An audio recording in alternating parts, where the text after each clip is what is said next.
आस्था के महापर्व छठ के बाद अब बिहार में लोकतंत्र के महापर्व चुनाव की तैयारियां जोरों पर है। ऐसे में बिहार में विधानसभा चुनाव को लेकर तमाम नेता चुनावी मैदान में हैं, अपनी पूरी पसीना जनता के बीच बहा रहे हैं और जनता के बीच पहुंचकर अपने वादों को रख रहे हैं। अब देखना होगा कि जनता उन पर कितना विश्वास करते हैं। ऐसे में मधेपुरा विधानसभा क्षेत्र से हमारे साथ मौजूद हैं निर्दलीय प्रत्याशी इंजीनियर प्रणव प्रकाश जी। प्रणव जी, क्या देख रहे हैं, क्या मौसम है, क्या मिजाज है लोगों का यहाँ पर मधेपुरा के विधानसभा क्षेत्र?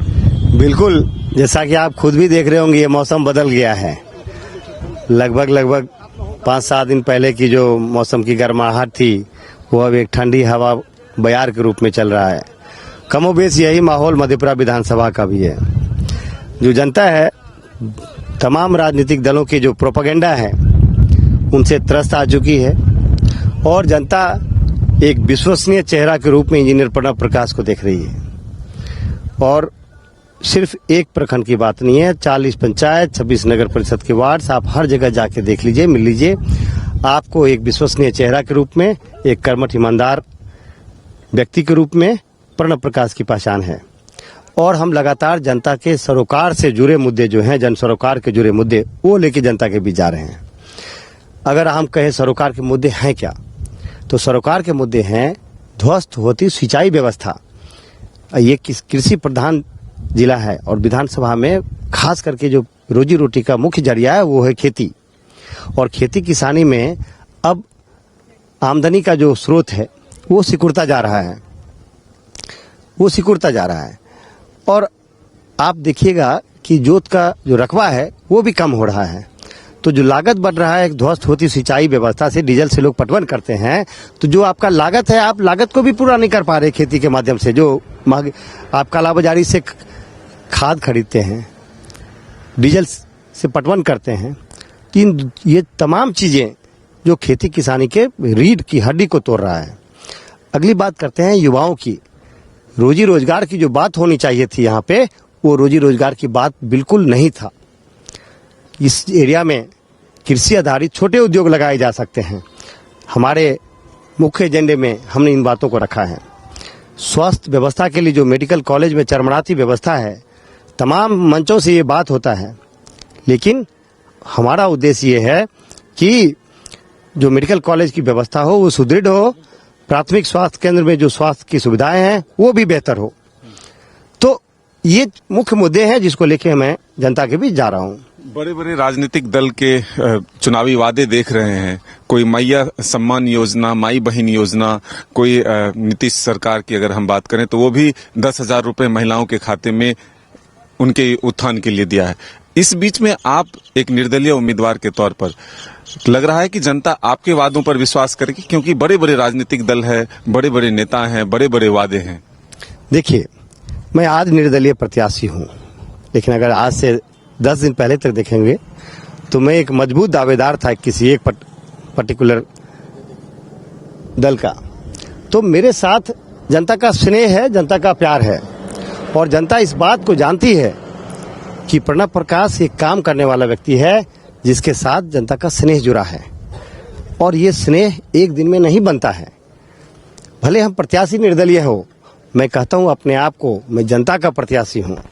जो मेरा नॉमिनेशन हुआ, आप उस दिन की मेरे फोटोज उठाइए, आप देखिए उस दिन का मिजाज को। हजारों की संख्या में जनता आके नॉमिनेशन खुद से दाखिल कराती है। मेरे चुनाव कार्यालय का जब उद्घाटन होता है तो वहाँ पे प्रणव प्रकाश नहीं होते हैं, वहाँ पे जनता मालिक खुद से चुनाव कार्यालय का उद्घाटन करते हैं। हमारे वरिष्ठ कार्यकर्ता जो हजारों की संख्या में युवा गलत शिक्षा नीति के कारण सड़क पे हैं और जो रोजगार में डोमिसाइल की पॉलिसीज के कारण बड़ी संख्या में यहाँ के युवक रोजगार से वंचित रहे हैं, सरकारी नौकरी से वंचित रहे हैं, मैं उनका मुद्दा उठा रहा हूँ। और अगर आप जीत के जाते हैं एक निर्दलीय प्रत्याशी के रूप में, तो आप भी समाजवादी धारा की विचारधारा से जुड़े रहेंगे, इसका मैंने वादा किया है। आप चुनावी यात्रा पर हैं, लोगों के बीच जा रहे हैं। मधेपुरा की कौन ऐसी सबसे बड़ी समस्या आपको दिखी है जो अगर आप जीत कर आते हैं तो सबसे पहले उसको दूर करेंगे? देखिए, मधेपुरा में 2 बड़ी समस्या है। सबसे बड़ा समस्या जो मैं मानता हूँ मधेपुरा का, वो है पलायन का। बड़ी संख्या में युवक गांव से बाहर हैं, परिवार पीछे छूटा हुआ है, बच्चे छोटे हैं, वृद्ध माता पिता हैं और वो दर्द से करा रहे हैं कि उनके बच्चे बाहर हैं। और कई बार तो ये स्थिति होती है कि जवान बच्चा यहाँ से दिल्ली पंजाब कमाने जाता है और वापस कफन लौट के आता है। छोटी बीमारियों में उनकी देखभाल ठीक से नहीं हो पाती है और कई इस तरह की घटनाएं हो चुकी है। तो मेरी प्राथमिकता होगी रोजी रोजगार की बात करना। दूसरी बड़ी बात है शिक्षा व्यवस्था को चुस्त दुरुस्त करना। अभी हम बगल के गांव से गुजर के आए हैं, आप देखिए जाके वहां पे सड़कों की क्या हालत है। इतनी नारकीय स्थिति में मदनपुर पंचायत की जो स्थिति है सड़कों की, मैं नहीं रही गांव में, वहां पे शादी विवाह में तकलीफ होने लगा है। जिसको हम लोग बोलते हैं शादी विवाह के लिए प्रपोजल आना, उसमें उस गांव में नहीं आ रहा है क्योंकि जाने के लिए सड़क नहीं है। और ये दर्द कॉमन दर्द है। तो इन चीजों को जो समस्याएं, मूलभूत समस्याएं हैं इस क्षेत्र की, कोई हवाई बात नहीं। हर एक पंचायत की समस्याओं का सूची मेरे पास है। मेरा प्रयास होगा एक प्रतिनिधि के रूप में उन तमाम समस्याओं को एक एक करके खत्म करना। मधेपुरा काफी हॉट सीट रहा है। अगर आप लोकसभा चुनाव से लेकर देखें तो कई बड़े राजनीतिक दिग्गज जो हैं यहाँ से अपना भाग्य को आजमाए। उसी सीट से आप भी चुनाव लड़ रहे हैं, कितना लग रहा है, टेंशन भी है? बिल्कुल टेंशन नहीं है। अगर आप मेरे कार्यकर्ताओं को जोश को देखिए तो लगातार हम लोग रात दिन काम कर रहे हैं और जब आपको लोगों से रिस्पांस मिलता है तो फिर थकान नहीं होता है काम का। और हम लोग एक बढ़िया चुनाव कैंपेन चला रहे हैं जन सरोकार के मुद्दों को लेकर के, और कोई टेंशन नहीं है इसमें। हम लोग बड़ी तेजी से आगे निकल रहे हैं और अच्छी बात यह है किसी एक धारा नहीं, दोनों धारा के लोग हमारे साथ जुड़ रहे हैं और बड़ी संख्या में जुड़ रहे हैं।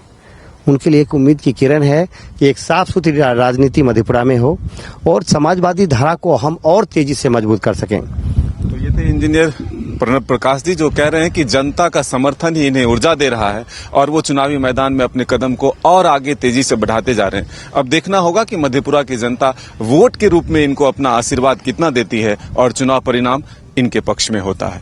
अपने सहयोगी राजबल्लम के साथ मदन सिंह, न्यूज बाइस्कोप, मधेपुरा।